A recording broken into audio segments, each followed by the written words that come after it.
Hello everyone, আমি মেহেদি হাসান আশিক। আজকের টিউটোরিয়ালে আমরা শিখব মাইক্রোসফট পাওয়ার পয়েন্টের 9টা এক্সক্লুসিভ শর্টকাট। তো শুরু করা যাক আজকের লেসন। তো প্রথমে আমরা শিখব কন্ট্রোল বাটনের কাজ, ঠিক আছে? তো কন্ট্রোল বাটনের কাজটা কি আমরা প্র্যাকটিক্যালি দেখি। আমরা প্রথমে একটা ওভাল শেপ নিয়ে নিব।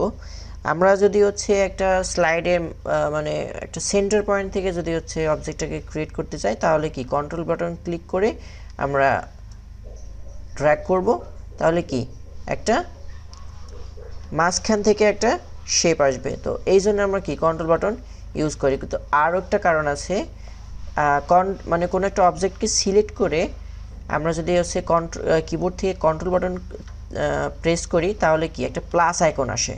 ওকে, তো এই প্লাস আইকন আসলে তখন আমরা কি অবজেক্টটাকে যদি ড্র্যাগ করি, তাহলে সেটা কি ডুপ্লিকেট হয়ে যাবে, similar as before like object. Okay, আচ্ছা, তো এই গেল কন্ট্রোল বাটনের কাজ। ওকে, এখন আসি নেক্সট স্লাইডে। নেক্সট শর্টকাটটা হচ্ছে শিফট। ওকে, তো এইটা আমরা দেখার জন্য একটা ওভাল শেপ নিব। এখন ওভাল শেপ নিয়ে আমরা কি ড্র্যাগ করব অবজেক্টটা, কিন্তু এখানে কি ওভাল শেপ হচ্ছে না, চ্যাপটা ব্যাকা মানে পারফেক্টলি হচ্ছে না। এখন আমরা যদি জাস্ট কিবোর্ড থেকে শিফট বাটন ক্লিক করি, তাহলে এই যে বুম, একদম মানে পারফেক্ট একটা শেপ হয়ে গেছে ওভালের।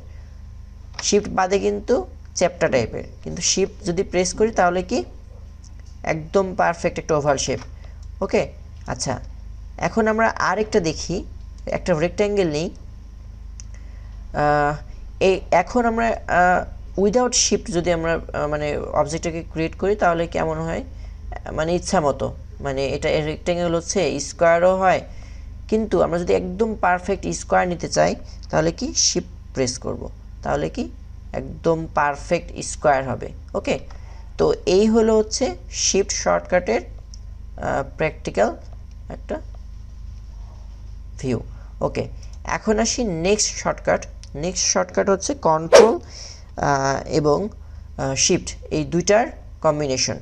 ওকে, এখন এটা দেখার জন্য প্রথমে আমরা একটা কি ওভাল শেপ সিলেক্ট করব শেপ থেকে, তারপরে কি কন্ট্রোল প্রেস করে আমরা শেপটা নিব, কিন্তু এটা কি চ্যাপ্টার হয়ে যাচ্ছে। এখন যদি আমি শিফট দেই, তাহলে কি হবে, একদম পারফেক্ট হবে। ওকে, তো আমরা এটা একটু ছোট রাখবো। ওকে, আরও একটা মানে ট্রিক্স আমরা যদি কন্ট্রোল ক্লিক করি, এই যে প্লাস আইকন আসছে, মানে কি আমরা এখন এটার ডুপ্লিকেট করতে পারবো। আর একটা কি শিফট চেপে যদি আমরা করি, তাহলে কি ওই অবজেক্টটা পারফেক্টলি ওই লাইন বরাবর হয় সাইড দিয়ে অথবা নিচ বরাবর, ঠিক আছে, হয় ডাউন বরাবর অথবা রাইট সাইড অথবা লেফট সাইড। ওকে, একদম পারফেক্টলি লাইন ওয়াইজ অবজেক্টটা ক্রিয়েট হবে। আমরা যদি শিফট না প্রেস করি, তাহলে কিন্তু এটা আমরা ইচ্ছা মতো যেখানে সেখানে হবে, মানে অ্যালাইনমেন্টের প্রবলেম, মানে অ্যালাইনমেন্ট হবে না ভালো মতো, ঠিক আছে। যদিও বা পাওয়ার পয়েন্টে এখন সাজেস্ট করে লাইন দিয়ে, যে এই যে এমন লাইন দিয়ে কি বলে দেখাচ্ছে যে এই অ্যালাইনমেন্টটা একদম পারফেক্ট আছে। আমরা যদি ওইটাও না হয়, তাহলে আমরা শিফট দিয়ে করে নিব, ঠিক আছে। ওকে, তো এই গেল কন্ট্রোল এবং শিফট বাটনের শর্টকাট ট্রিক্স। আচ্ছা, এখন আসি নেক্সট স্লাইডে।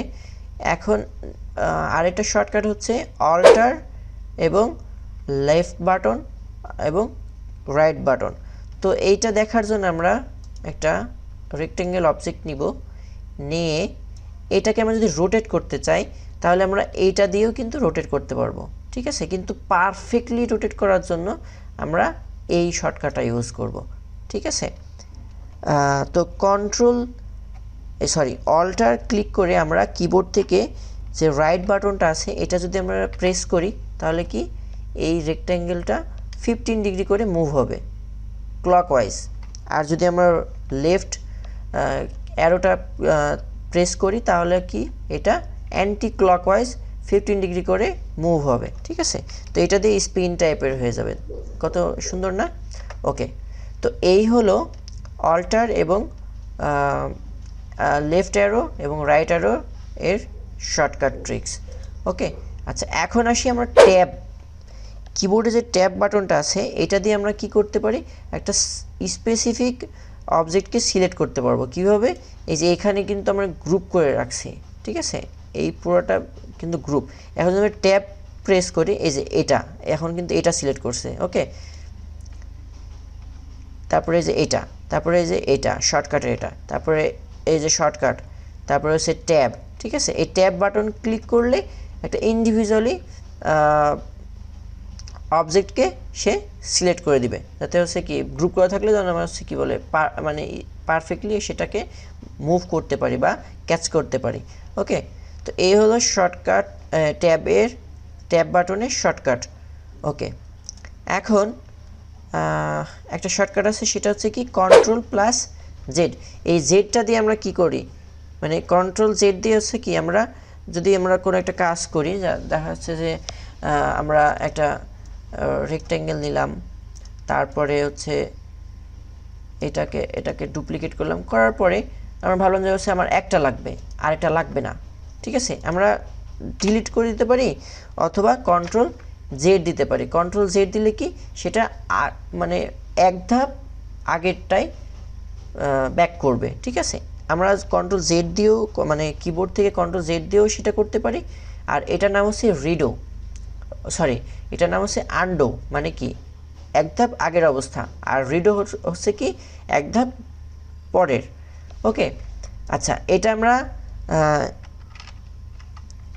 এখান থেকেও করতে পারি, ঠিক আছে। এই যে এখানে লেখা আছে না, এই যে এই বাটনটা দিয়েও করতে পারি আনডো, আবার এটা দিয়ে হচ্ছে কি রিডো, ঠিক আছে। আর রিডোর শর্টকাট কি Ctrl+Y। ওকে, তো এই হলো Ctrl+Z এর শর্টকাট। আমরা Ctrl+Yটাও দেখে নিই। Ctrl+Y দিলে কি তার আগের ধাপে চলে গেছে। ওকে, আচ্ছা এখন আমরা আরেকটা শর্টকাট দেখব, সেটা হচ্ছে Ctrl+A। তো এটার কাজ কি, এটার কাজ হচ্ছে কোনো একটা স্লাইডে সব অবজেক্টগুলোকে সিলেক্ট করার জন্য Ctrl+A শর্টকাটটা ইউজ করা হয়। যেমন আমরা এখানে ড্র্যাগ করেও সিলেক্ট করতে পারি, কিন্তু যদি হচ্ছে একটা দেখা যাচ্ছে যে আমার স্লাইডের বাইরে একটা অবজেক্ট আছে, এটাকে তো সিলেক্ট করতে পারবো না, পারবো, এটা তো কিন্তু সিলেক্ট হয়নি। কিন্তু আমরা যদি Ctrl+A দেই, সি মানে স্লাইডের বাইরেও অবজেক্টকে সে সিলেক্ট করে ফেলছে, ঠিক আছে। তো এইটাই হচ্ছে Ctrl+A এর শর্টকাট ট্রিক্স। ওকে, আশা করি একটু বুঝতে পারছি। আচ্ছা এখন আসি আরেকটা শর্টকাট, সেটা হচ্ছে কি Ctrl+G। তো এই শর্টকাট দিয়ে কী করতে পারি, কোনো একটা অবজেক্ট মানে একটা অবজেক্টের বেশি যদি থাকে, আমরা ওই দুইটাকে যদি মানে কম্বাইন করতে চাই, একসাথে করতে চাই, তাহলে কি করব, Ctrl+G দিয়ে গ্রুপ করে নিব। যেমন এইখানে এইটা আর এটা গ্রুপ করা, ঠিক আছে। আচ্ছা আমরা এখানে দেখি, দেখা যাচ্ছে যে আমরা এটা আছে আর এটা শেপ নিব, এইটা আছে। তো আমরা এই দুইটা হচ্ছে সিলেক্ট করে কিবোর্ড থেকে Ctrl+G প্রেস করলে এটা কি গ্রুপ হয়ে যাবে, ঠিক আছে। তো গ্রুপ করার জন্য আমরা এই শর্টকাটটা ইউজ করব। ওকে, আচ্ছা লাস্ট শর্টকাট দেখে নিই। লাস্ট শর্টকাটটা কি Ctrl+D। তো এটা কেন ইউজ করা হয়, কোনো একটা অবজেক্টকে ডুপ্লিকেট করতে, তো আমরা প্র্যাকটিক্যালি দেখে নিই। একটা রেক্ট্যাঙ্গেল নিব, আমরা রেক্ট্যাঙ্গেল নিয়ে যদি আমরা কিবোর্ড থেকে কন্ট্রোল বাটন প্রেস করি, তাহলে যে প্লাস আইকন আসে, এটা দিয়েও কি আমরা ডুপ্লিকেট করতে পারবো। আবার শর্টকাট দিয়েও আমরা ডুপ্লিকেট করতে পারবো। কিভাবে, অবজেক্টটা সিলেক্ট করে Ctrl+D প্রেস করব, ঠিক আছে। এখন ডুপ্লিকেট হয়ে গেছে। এখন আরেকটা মজার বিষয়, সেটা হচ্ছে কি আমরা এই অবজেক্টটাকে যেই পরিমাণ দূরত্বে নিলাম, এখন এই অবজেক্টটা সিলেক্ট করে Ctrl+D দিলে অটোমেটিক্যালি সে হচ্ছে সেই স্পেস রেখে আরেকটা অবজেক্টকে ডুপ্লিকেট করবে, মানে এই স্পেসটা অটো আসবে, ঠিক আছে। এখানে যদি আমি সরি, এখানে যদি আমি এইভাবে নেই তাহলে এইটাকে যদি আবার কন্ট্রোল ডি দেই, এইটাকে এইভাবে নিয়ে কন্ট্রোল ডি দিলে পারফেক্টলি এই জায়গাটুকু নিয়ে সে হচ্ছে কি এটা ডুপ্লিকেট হবে। ওকে, তো এই হলো মানে মাইক্রোসফট পাওয়ার পয়েন্টের মানে মানে কমন এবং মোস্ট ইউজফুল শর্টকাট যেটা আমাদের দৈনন্দিন কাজে ব্যবহার করা হয়। ওকে, তো আশা করি আমরা প্র্যাকটিক্যালি সবগুলো বুঝতে পারছি। তো আজকের লেসন এই পর্যন্তই। See you next class, till then take care, bye bye, আল্লাহ হাফিজ।